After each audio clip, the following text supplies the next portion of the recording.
Planning a fishing trip shouldn't feel like a full-time job. With FishingBooker.com, you can find and book the perfect fishing trip within minutes. FishingBooker.com connects you with trusted fishing captains around the world. Booking is fast, easy, and secure, with access to verified customer reviews, loyalty rewards, and around-the-clock customer support. Everything you need to book with confidence is in one place. So head to FishingBooker.com and start planning your next fishing adventure today.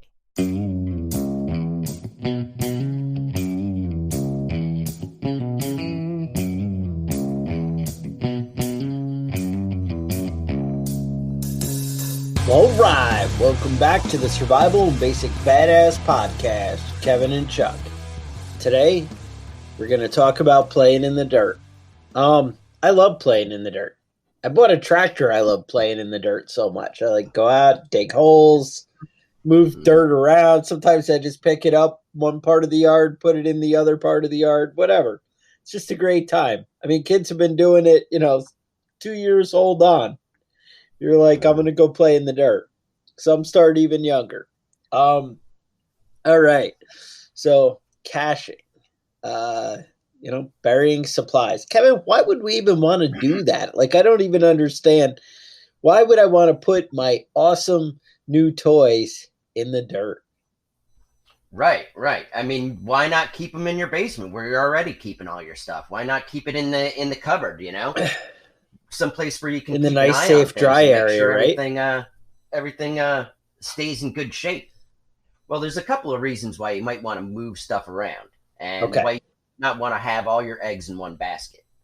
One thing is, we've talked about this before, but in emergency situations, it's somewhat legal for the government to come and take your stuff and spread it out to everybody else in the community. I think they came up with that ugly word hoarder, right? They like to say, well, you're hoarding supplies. And it's not fair. Why would it be fair for you to have tons of cool shit when the government doesn't have anything? I mean, they use every penny they get to take care of you. And you go and just, take things. And, they're just so generous and kind, sharing everything, and you're just stockpiling everything and squirreling it away. You should be sharing too. Yeah, not only that, but there's also things that you may own now that are legal may not always be legal. You might have things in your basement that suddenly are worthless and you need to turn them in before you get caught, or find a place to put them where people won't be digging around. Chuck and I do this podcast, so we're first on the list, man. They're going to show up at our house as soon as anything goes wrong and try and snatch all our stuff up. Well, the trick is to have a really big backyard. That's it. And that way, it's a little tougher to... Yeah. Now, another reason you might want to do a hidden cache is, in case you have to bug out. If you're bugging out and planning on going to another location, you might want to stash some fuel someplace, or some things to bring along with you that you might not necessarily be able to throw in the truck on the way out. If the gas stations are closed, you might not be able to get where you're going on one tank of gas. Things like that. Also, sometimes just even caching your supplies on your own property, where think if you're overrun or your house burns down, or any number of events could play out, where having a backup set of supplies that you can go back to, even if they're on the same property, but something you can go back and retrieve later, instead of having your stockpile on display right in your, what is it they say? Don't keep all your eggs in one basket. That's right. And another reason to have that is, if you just have a backup location, a remote survival location, that's a good spot to have your caches at.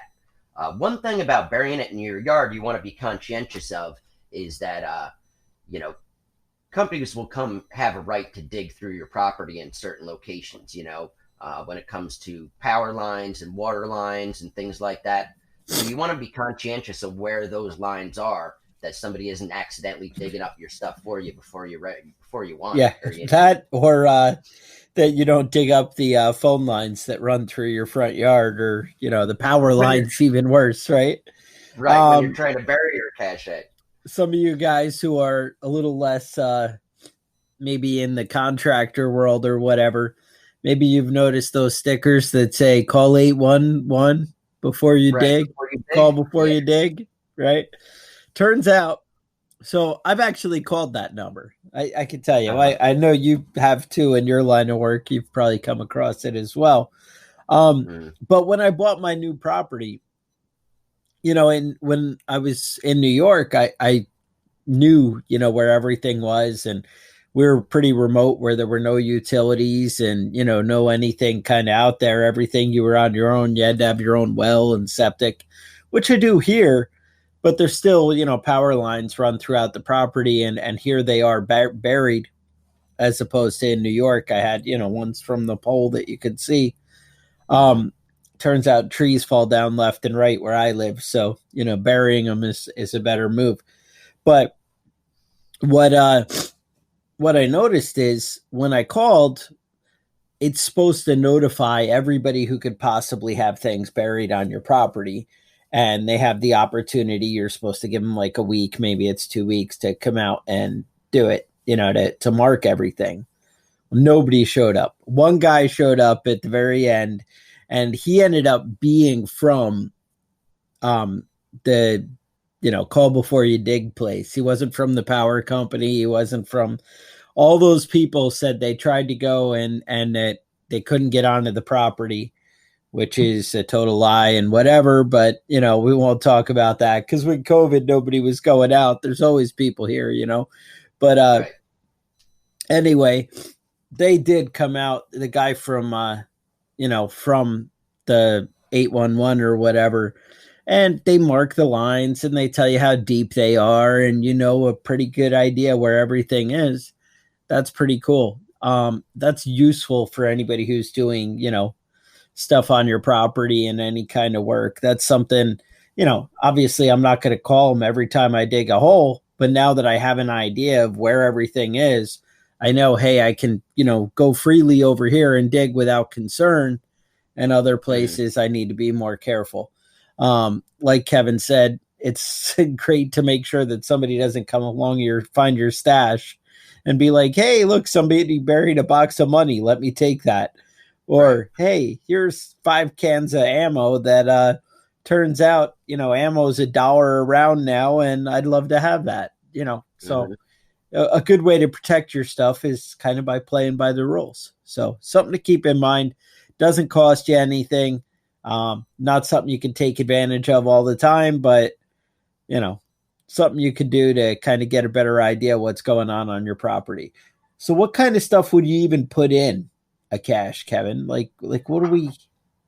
Well, it really depends on you and what you're trying to accomplish. If you're trying to hide, maybe you accidentally came upon some automatic weapons that you don't want to be in possession of. What?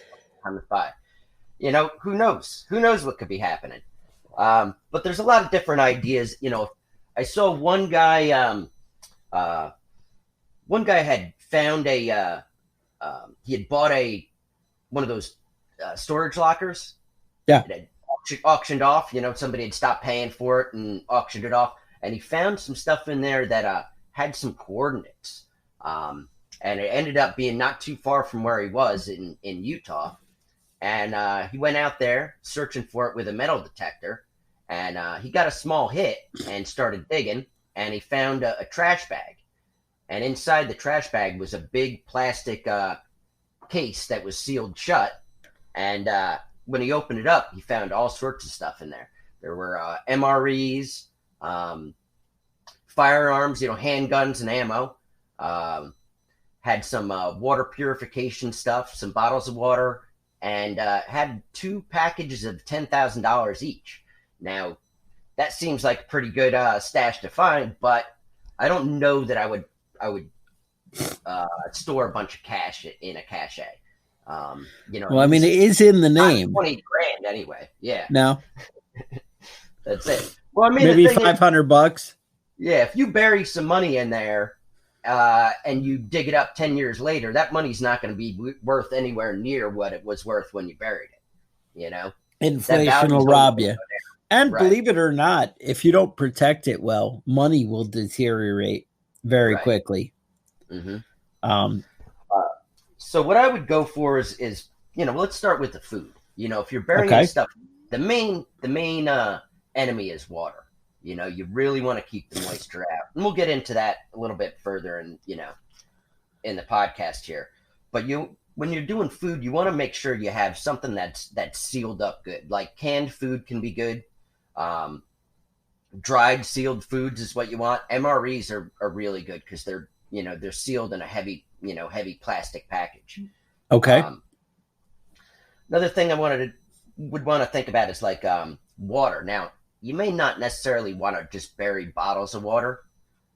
They should be fine, but it seems to me that's, unless you're out in the desert or something where, it could be a real emergency when you get there. I would focus more on like purification tablets and water filters and, things like that. Even bottles and containers for it would be good. Another good thing would be fire starters. Cigarette lighters, waterproof matches. Another idea is along with that, with the warmth, is maybe a good jacket or sweatshirt or wool socks, things like that you might not actually have a change of when you get there. Yeah. So I mean, those are some ideas to keep in mind. We talked about guns and ammo a little bit, but we should also touch on that because water can really destroy a firearm real fast if you're not careful about it. Same thing with ammo. A little bit of rust on the casing of an ammo, and you could, cause yourself an issue when you fire it off. It might jam in the barrel, and it might damage the gun just trying to use bad ammo. Another thing I think keep about, your powder dry, right? That's right. So you want to be conscientious with the guns and ammo, that you really do a good job sealing them up well. And oil is your friend when you're storing guns. That's right. They say when you're storing your gun for a longer term, when you clean it, you basically want to use almost twice the amount of oil that you normally would with a regular cleaning. I leave it on really, fairly thick, and then I go in and clean it again before use. This is if I'm putting something away where I'm planning on not touching it for a year or more. Not, in between shooting where I'm going to have that gun out in a month or less, then that's, not really a thing for me. But extra oil is definitely your friend when it comes to protecting against moisture. It's one more layer. But if you allow any moisture to get in, because then what happens is you get condensation. I used to see it. I'd work with like air conditioning and stuff like that.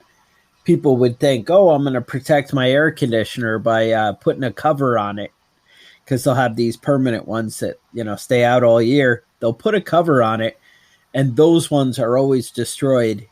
Come the spring, you always go out and it's just full of rust, and they really, get much worse than if you let it naturally, rain fall on it and then dry off, because the water sits, because you'll basically get that condensation buildup. So if the humidity can get into the, thing that you're burying, you're really asking for trouble, and, moisture just destroys so quickly. Right. Another good thing to have in those, in a cache would be tools, maybe tools that are heavy that you don't want to carry with you and you might be able to access later. A lot of these caches are great if you, put them in smaller containers and you can have like a multi-tool or something like that.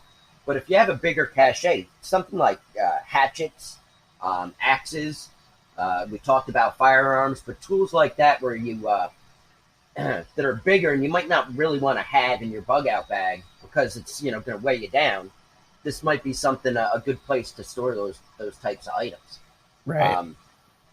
Another good thing is things like fishing line, fishing hooks, hand crank radios, so you can hear what's going on in the world when your batteries run out and you're out in the woods somewhere. Another thing that I saw on when I was reading up on this, that I saw somebody had put in there, was pornography, really, alcohol, tobacco, and weed, cannabis. And they said that these are all things that would be good, trading items, which I agree. But, maybe you just like porno and you need a magazine. And you need that. Well, it's funny you should say that. I was at work the other day and we had, we do, when Christmas comes and whatever, the place that I work shuts down for normal production, but maintenance ends up using that time while they're shut down to do all the repairs. So we end up putting in a lot of long days in a short period of time. So anyway, what they came up with was, with OSHA and everything, we sent out these things about how, for safety, how we're going to deal with the stress of, working 10 hours a day for, 30 days straight in a row, because believe it or not, that's about how long we do it. And so they're like, how do you deal with that stress? And I know one of my coworkers was, well, I plan to masturbate at lunch every day. And so, I imagine the end of the world would also be a stressful time. And that pornography might help you get there. There you go. Yeah. Now, me personally, I don't feel like any of these items are going to be very useful. But I mean, it really depends on your own situation when it comes to that sort of stuff. It's more just, it's more of if you're looking if you got some space left over there and you're looking for something to throw in there, maybe alcohol would be a good stash, good thing to stash in there. But personally, I think that would be a waste of space for. Well, here's the thing: if I was out digging in my yard and I came across 5 bottles of alcohol buried, I wouldn't complain. Yeah, I would find that as a pleasant surprise. Come out of the ground, it's even chilled already. I don't see a problem. Yeah, you're already ready to go. Maybe bury a couple of nice lowball glasses in there with the bottles, and then you're set for a good afternoon. There you go. All right. So when it comes to these caches, one of the main problems that I see with these is that the cache itself, the container that you're putting your stuff in, deteriorates. The stuff breaks down, ground shifts, streams flood and might pick up your box up out of the ground and move it 500 yards down the stream bed. So you do have to be conscientious of where you're putting it and make sure you can find it, because it's kind of fucking stupid if you have all your stuff and you have to spend 3 days digging fucking holes all over the place looking for it. So make sure it's something you can track down.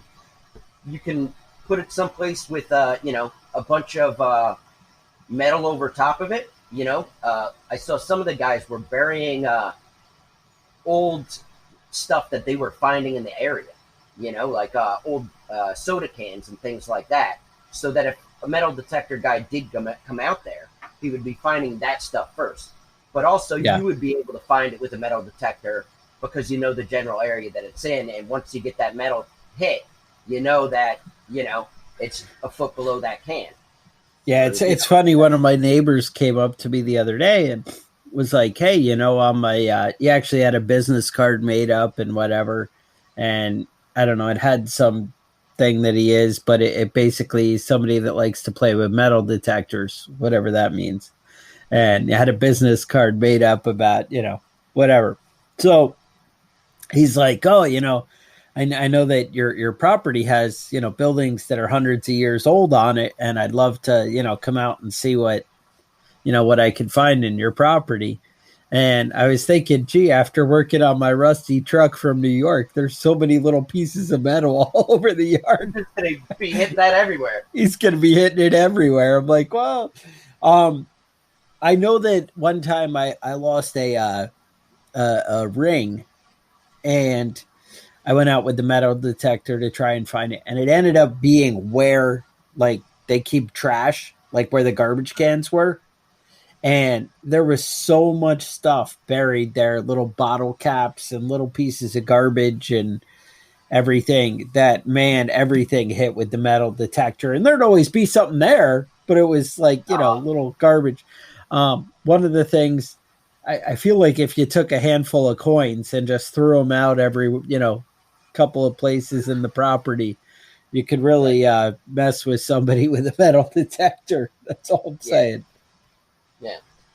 And you could do, you can do a lot of stuff. You can, say, 15 feet from this oak tree, or, right. Pile rocks up in a way that doesn't look too unusual, but unusual enough that you can spot it, things like that, little tricks like that. But, you have to also be conscientious that if you're digging underneath the tree, you're going to have to deal with roots. If you're digging, in certain areas, you're going to have, certain issues. A lot of places are so rocky that you can only get down, a few feet, with some real back-breaking work, Right. So it is something to be conscientious about. Now we're talking about burying things, but that isn't the only way you can hide a cache. I've seen people who was on the Facebook page a couple of weeks ago. Was it Brian that was putting some PVC pipe together, gluing caps on the end of either one? That's a really good way to do a cache. Because that PVC pipe is thick enough that it's not going to break, it's not going to rust, it's not porous that it's going to let water in. But I've seen people take those and hang them up in trees. If you paint it all brown or whatever, similar color to the bark, and you hang it up in a tree, it's not going to be real visible. But you want to be conscientious that you're not using like hemp rope. You want to use, you want to use like a plastic-based rope, nylon or something like that. That's not gonna rot when it gets wet. But there's three basic materials that you can use as a container. So there's wood. Wood's good, sturdy stuff, but it is porous, and it absorbs water. And if you're burying it in a wet area, that wood's going to decompose real fast. So you want to be conscientious of that. And metal has a similar situation where it can rust. Now, if you have a good paint job on your metal and you have it, real sealed up, or you have stainless steel or something like that, it's gonna do a much better job, standing up to the elements underground for an extended period of time. But I was looking at some time capsules that they had done. One was out in Tulsa, Oklahoma, in 1957. They buried a drum and a Plymouth Belvedere. And they had a raffle to see who would win it in 50 years. And 50 years later, when they dug it up, 2007, water had gotten in there and just destroyed that Plymouth. They took it to shops, and there is nobody that would be able to do anything to fix that thing back up. And it was just destroyed. Water is your enemy. It will destroy your stuff. So you really want to be conscientious about sealing up your cache. You don't want to just throw all that shit in the garbage that you're saving. No. Especially if it's something valuable like firearms. That can be a lot of money just thrown right in the fucking garbage because some water got in there and ate up your stuff. Yep. No, that's it. It's like, yeah, I could dig a root cellar, and I could dig a pond. And I'm like, I'm not sure what the difference would be when I dig them. And you're like, wait a minute. You're definitely, you got to realize water wants to, fill holes when it rains and whatever. And that moisture is going to find a way to get in. Right. And I know my property here where I'm at, I've got about 3 feet before I start hitting the water table. So digging in my backyard and putting stuff in my backyard is not going to be something I'm going to be doing it. I'm going to have to find a different location for any of my caches. When you look at Kevin's backyard and you see a big pile of dirt that looks like a 55-gallon drum kind of spread out, you'll know what's going on there. Be like, oh, yeah, I wonder. That's a weird, like maybe an anthill or something. Not sure what's happening. Yeah. That's it. I'll just set fire ants on top of mine. And there you go. Mm-hmm. You know. The other option is plastic. Now, plastic really holds up well underground.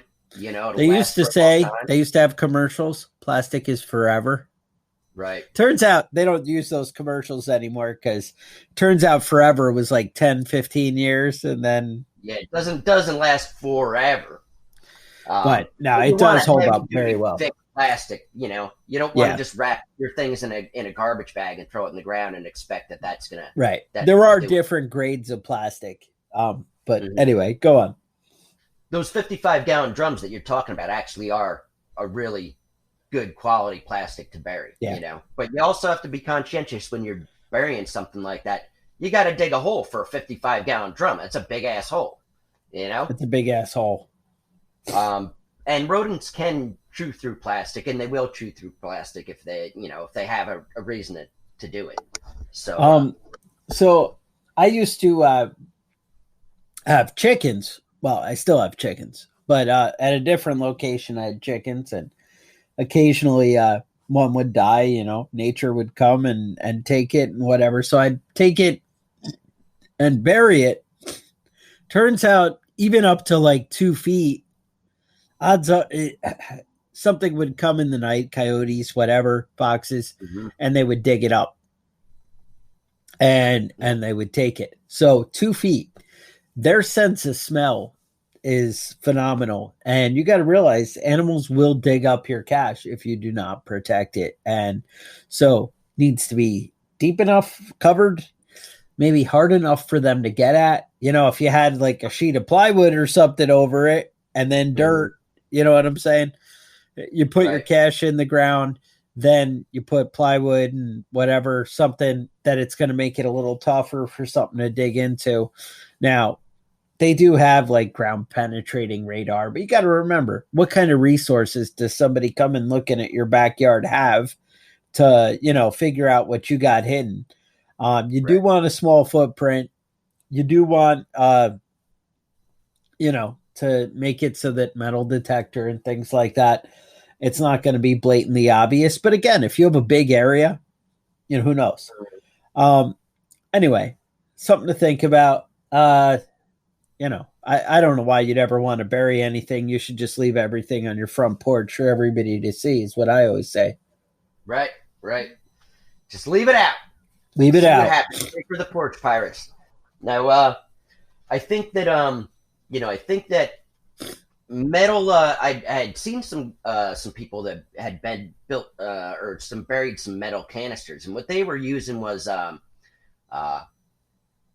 it was a something the U.S. military was military surplus, and they got it for about $12, but it was about 36 inches long and about 6 inches in diameter, and it was used to store charges for tanks and stuff like that. Yeah. So, it was real cheap. It was heavy duty. It was thick, and it had like a sealed lid with a rubber seal. Now, I always see missile cases. Right. I see the missile storage cases, things like that. I see, I don't know, all kinds of military surplus. They have a lot of different things that would be excellent for burial. The other thing is you're going to want to put in some kind of moisture absorber inside. Right. You know, a lot of people say, you know, you can buy those, what is it, desiccant packets, or what are they called? I don't know. Right. Anyway, and you could buy, they have bags and stuff you see with like the gun safes that they're always trying to sell you to put in there to absorb moisture. Also, the poor man's version is they say just take like a sock and put a bunch of rice in it. The rice will absorb the moisture. And, you know, that's something you might want to consider. But definitely having something that you can seal up and you want to put it in there. You don't want to go out there and close it up on the hot, humid day when things are, brutal. You want to have it dry going in, and then, when you seal it up. So just be aware of what you're doing and, conscious of it. Yeah. But being able to bury something that you can completely seal, and that, even if it has like rubber gaskets and stuff, you want something that's not going to deteriorate or dry rot and turn into nothing. Well, one of the other options is not burying it at all. You could put your cache, someplace that's off the beaten path, underneath some trees and cover it up with a camo tarp. And, as long as you don't have a whole lot of food smells coming there, the animals aren't really going to try and get in there. Just make sure everything's sealed up good, especially even if you have metal containers, they're not going to rust as fast if they're above ground with a tarp over top of them. Yeah. It's a good way to store stuff. And then you don't have to bring a shovel with you when you're, when you're going to find your cache. You can just roll up on it and open it up and get what you need. So you're saying when you're exhausted and you just hiked 5 miles to get to your location, bad guys are chasing you, whatever, you also don't have to dig 3 feet down in the ground? That right. Might be a better way to go. All right. I see that you have options here. Yeah. So, obviously you run the risk of somebody stumbling upon that a lot more than accidentally digging up your cache. But, I think a lot of us, that are in the prepper community live in more rural areas where you can kind of get out in the middle of nowhere where nobody's going for the past 100 years, and probably nobody will walk through there in the next 100 years. Yeah. You go find a trail and take 100 yards to the left or right someplace. And that could be a pretty good spot that would be unfound for a while. Unfound until you want it to be, right? Right. So, no, not bad. So that's what I got today. I don't know. Got anything else you want to share with us? No, that's pretty much all I wanted to cover today. All right. Sounds good, man. All right. So with that, stay safe, and we'll talk to you guys next week. The Survival and Basic Badass Podcast is a proud member of the Self-Defense Radio Network.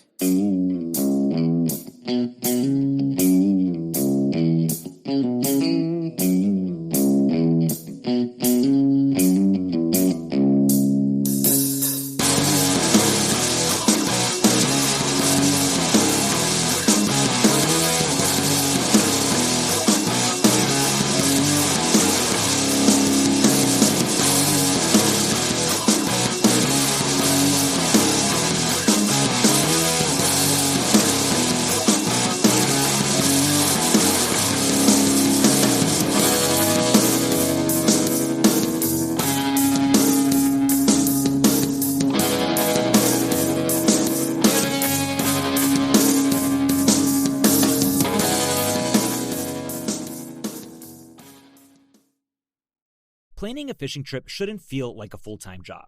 With FishingBooker.com, you can find and book the perfect fishing trip within minutes. FishingBooker.com connects you with trusted fishing captains around the world.